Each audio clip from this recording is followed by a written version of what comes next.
Hello, and welcome to the first episode of Seeds of Wisdom with author Rachel Wolf, all brought to you by From a Loving Place.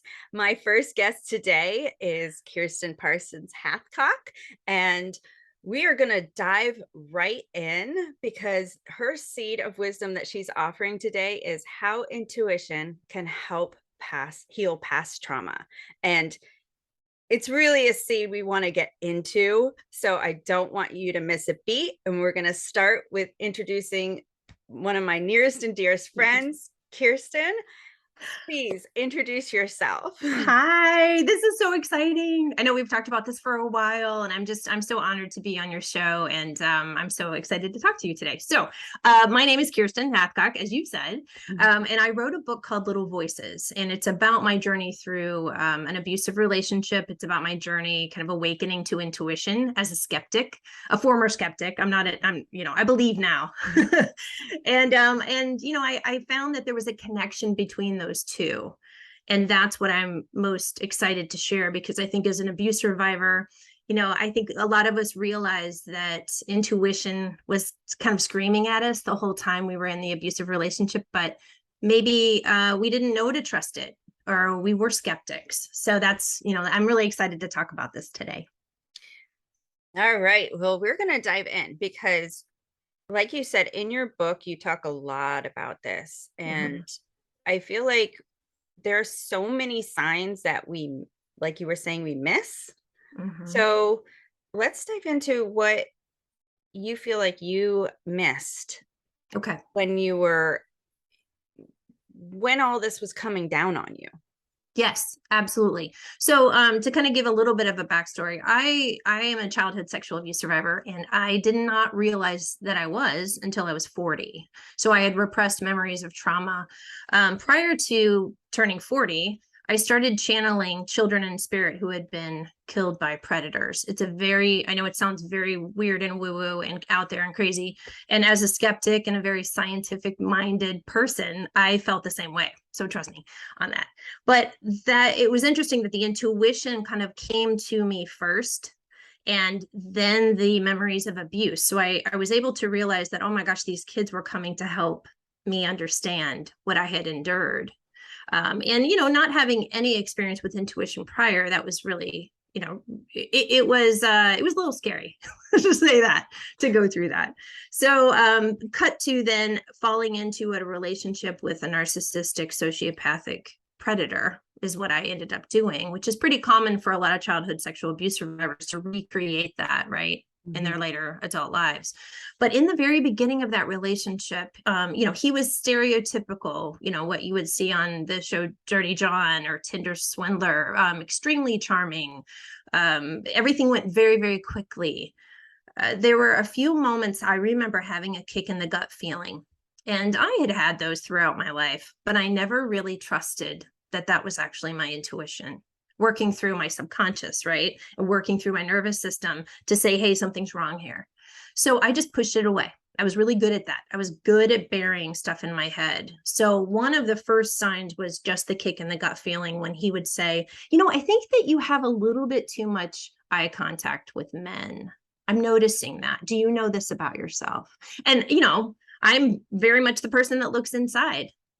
And so I thought, well, maybe he's right about that. Oh my gosh. But my physical intuition was telling me, no, this is wrong, because I would get that heavy kick in the gut feeling. So that would be definitely one of the first signs for me. Yeah. I'm always amazed how our bodies tell us when something's not right. Like I've had those experiences too, where it's just like, it could be some way my body's processing something, my stomach, the food I eat, anything, it just goes differently. And it's like your body, like, warning, stop. Yes. And we're not taught that as kids, right? no. Well, we're not taught about intuition. We're not taught to trust that inner compass, let alone trust those physical, feelings that you have. So like, even, as a mom, right, of two adult kids now, but when they were little, we're kind of programmed, I think, generationally to say, go over there and give that man a hug, right? Like that's your grand uncle and you've never met him before and go give him a hug. And, the resistance to wanting to do even that type of thing is throughout the body, right? You see the child backing up, you see them kind of like, oh, I don't want to do this. But we never say, oh, trust that feeling. We don't Yeah. ignore that. If you don't feel right, don't ignore that. We don't say that in our society right now. Well, and it's interesting. Like my daughter, when we would go to the grocery store, she would talk to people. She would help people put their Mm-hmm. stuff on on the counter for the checkout. But Mm-hmm. every once in a while, she would get a feeling about someone and be hiding behind me. Yes. And, Yes. like you said, I wasn't taught to trust that, but Mm-mm. I Mm-mm. definitely do my best to tell her to trust when you do not feel right. Yes. Trust energy, because we're either magnets Mm-hmm. or we're resistant, and we have to trust either way. If it brings us in or pulls us out, there's a reason for that. So Right. yeah, it's trusting our intuition on people and places and things, and letting it help guide us is so important. And I love that you Mm-hmm. talk so much about this in your Yes. book, because Yes. because you know as a survivor myself of emotional trauma, and from a relationship, it is very taxing. and, It is. and our body does, our body, our mind, spirit Mm-hmm. gives us signs throughout, and it's And pretty yeah, amazing. it's all connected, right? And Yeah. that's something that I don't think people really quite understand. So then as an abuse survivor, what I started to see is the deeper that I went into the relationship, the more physical signs I received. So here I was a medium who was actually working with cops all over the country on cold cases and things, just as a volunteer, because that's not my full-time gig. But I had the respect of the NYPD, and I went head first into this relationship. And as I am going through the relationship, I'm noticing that a lot of those kids who were coming to me before were kind of backing off. But one of the most kind of hit you over the head moments I had was that, little Kiersten, who was I was sexually abused by my uncle between the ages of 3 and 6. She was still hurting. Because I had just come to the realization that I was abused, I hadn't done really much to help her. And I had to sort of think about it as if, okay, I've got to reparent her. But what was happening during that abuse is that she was just getting abused again, right? So she's getting abused by a predator who this was not what she wanted either. So I ended up having this sensation on my right hip, and it would just buzz and buzz and buzz and buzz anytime I was being yelled at, anytime I was in a situation where I was either fearing for my life or my health or whatnot. And finally I put it together because I started watching the pattern, and the pattern was that was the intuitive hit. Once I stood up to the abuse, I got the restraining order, I got out of the relationship, the buzzing sensation that I felt on my right hip went away, because then I was able to stand up for little Kiersten, who couldn't stand up for herself as a child. So, that's a lot of why I've told my story, which is kind of an unbelievable, it's stranger than fiction for sure. However, there are millions of us out there who are childhood trauma survivors who don't understand that we're going to replicate this, likely because of the way the subconscious works. It drives 80% of our behavior. So if you can trust your intuition, which does actually come through your subconscious, then you're going to be guided, you're going to be helped by those on the other side. And those kids that came to me for help were actually helping to save my life and Yeah. help me heal little Kiersten. Well, and yeah, I've heard all kinds of stories, like books falling off a shelf in the bookstore in front of a person. Mm-hmm. Yes. Yes. You're guided to like watch this video or read this book or talk to this Yes. person. Yes. And it's all about however we ask for help, because us Mm-hmm. asking for help is a prayer. Yes. And, it Mhm. doesn't matter what the belief system is, it is a calling for help. Right, And it's so the energetic intention. universe Mhm. responds to that. Yes, So, it but we does. have to be open enough to listen. And what you're saying is so important, because if we're not open to listen, if we're not Mhm. open to see it, we Right, just so stay in it, and the messages try to push us harder and get louder and louder. right, right. I always call it getting hit over the head by emotional 2x4 Yes, yes, when it has to exactly. be like totally in your face. Yes, that Yeah. is exactly how I felt too, and Yeah. I think, that is the key, that again, one of the reasons I wrote Little Voices is because I was a skeptic, I didn't believe in intuition, I wanted, nothing to do with anything that was woo-woo, I didn't believe in it. Yeah. So how do you then trust your inner compass and your inner guidance when you don't believe in it? So I tried to put as much proof and as much evidential information in the book so that you could take that journey with me and go, wow, she really isn't crazy. And wow, I can see how this helped her heal from the childhood abuse and also escape the abuse that she, endured as an adult. And I don't know if there's another story out there like that. So that's why I'm being kind of vocal about it. Yeah. Well, and I love that you're being so vocal. And, one of the things I always talk about when I talk about you is you are one of the most authentic people I know. Oh, So it's how you just present everything so honestly, so upfront. It's to be that vulnerable, mhm, to want to help people. I mean, and obviously that's what you're doing, by mhm. helping the police. It's not something you get paid to do. It's Right. just that it's a calling. It's that inner Yes. calling. It's your intuition going, this is what I'm supposed to be doing. Right. I know. And I figured that out late in life. I was 36. I was leading a normal life, Yeah. before all of the stuff happened. And now I just turned 49. So I feel like, gosh, if this would have been helpful when I was younger. It would have been so helpful. Yeah. And, we're instilling this in our own kids. We're trying to get them to understand, pay attention to those intuitive hits when you meet someone.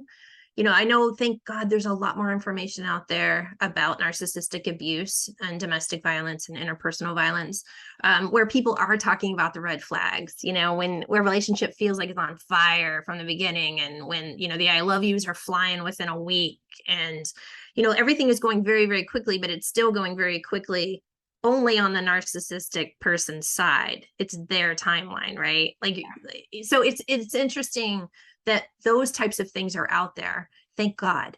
Yeah. But I don't necessarily think that people are attaching it to also, their intuitive guidance and Yeah. understanding that they have that tool as well to use. Well, and to know that, like, a lot of times the intuitive guidance is what's leading us to see something. Yes. Yes, It's what's exactly. leading us there. It's what's leading us, like we were talking about the Mhm. magnets that were magnets to people. It's like when we ask for that help and this person shows up and all of a sudden they have this story that that hits Yes, you in right? just this way. And that's like what this Seeds of Wisdom is all about. It's Yes, about like connecting those things, because I see everything as like we all have inner gardens that we're working on. absolutely. So, Yeah. there are gardens of our souls, and Mhm. we're looking at other people's gardens, and sometimes we're unconsciously taking seeds. Like predators, we're taking these Yes. poisonous seeds and Yes. planting them. Yeah. But And not understanding why, right? Not yes. understanding why, because we think we're making all these great choices, but again, I even mentioned it earlier about the subconscious. 80% of our behavior is driven by the subconscious, which is we're not conscious of that. That comes from our programming as children. That comes from what we endure as children. That comes from the trauma that we have endured. And so, I think it's interesting when people say, "Oh, I would never fall into a cult and I would never fall into a relationship like that." Well, I don't know that you would, I don't, everyone is susceptible for those Yes. things because it is deeper than what we can think in our conscious mind. Well, and so many of us have like weeds. We have weeds in our Mhm, gardens that we mhm. are just not aware of. Yes. Yeah, that's a Don't great way to say that. Yeah. And we don't know that we have to pick the weed. And sometimes we pick it and we don't pick it deep enough. We don't go down into the root.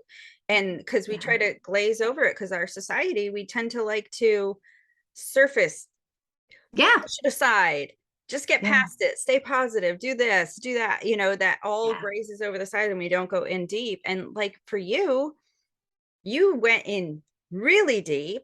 Yes, I did. Yes. And Kicking and screaming. and because you let your intuition guide you, it helped heal your relationships. Yes. So let's Yes, it talk a did. little bit about that, Okay. because that's a Yes. huge part of what you do Yes, or yes. did. So yeah, I mean, my story, I thank God for my story. Honestly, I do. I am so grateful that, I left my marriage for 3 years because I fell in love with this predator. And granted, marriage is hard. There's a lot of stuff that was going on behind the scenes. I think everybody can relate to that. And there were, we had some issues, big time. And, the beautiful part about this is that by me doing what I did, unfortunately, I didn't, want to endure the abuse. I didn't want to, dish out the pain that was dished out. However, my husband, we got back together. Spoiler alert. My husband is one of the most emotionally intelligent people I know. And he took this kind of blindsided separation that we went through as, okay, how can I better myself? Where did I fall apart? And so he very openly now talks about the fact that he had the little bit of Peter Pan syndrome. He had to grow up, and I was the one sort of carrying everything for 18 years prior to our separation. So it was interesting because as we're both healing on different levels, which allowed us to come back together 3 years later. And we have a better marriage than we've ever had. And I just adore him just beyond words. He is this, if you use that term soulmate, there's no doubt about it. I don't know.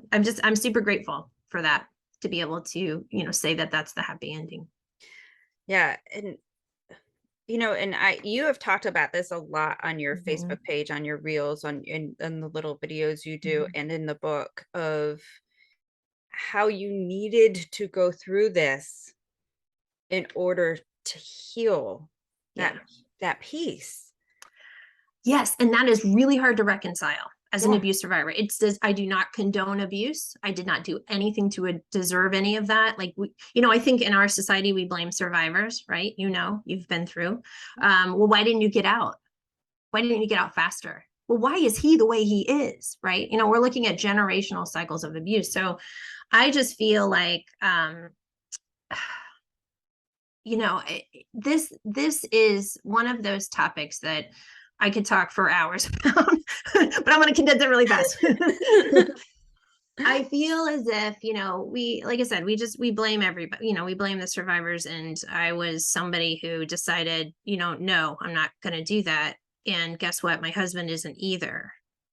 He looked at everything from the standpoint of, where can we look at, our own wounds? I don't know. I am so just so grateful to be where I am right now, that I'm practically giddy, to be honest with you, right now in this moment.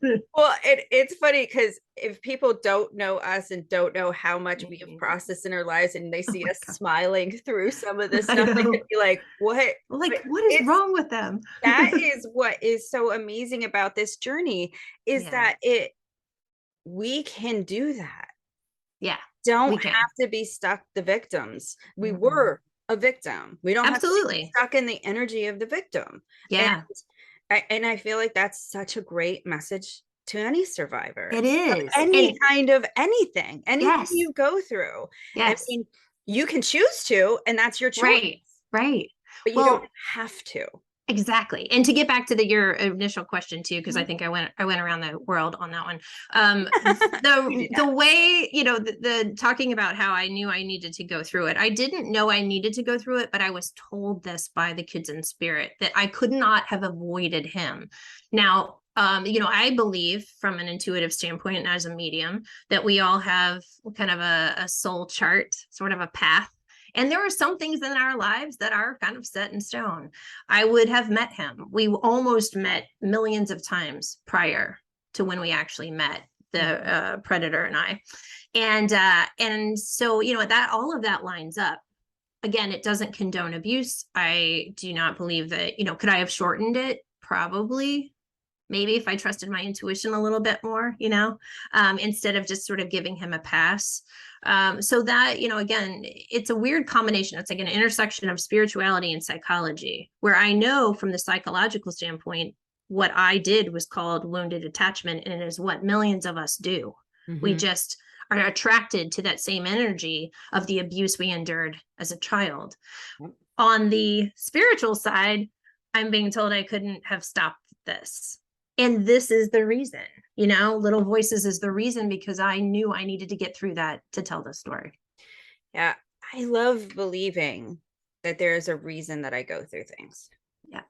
I love believing that I can help somebody if I can just focus on how it is serving me. Right.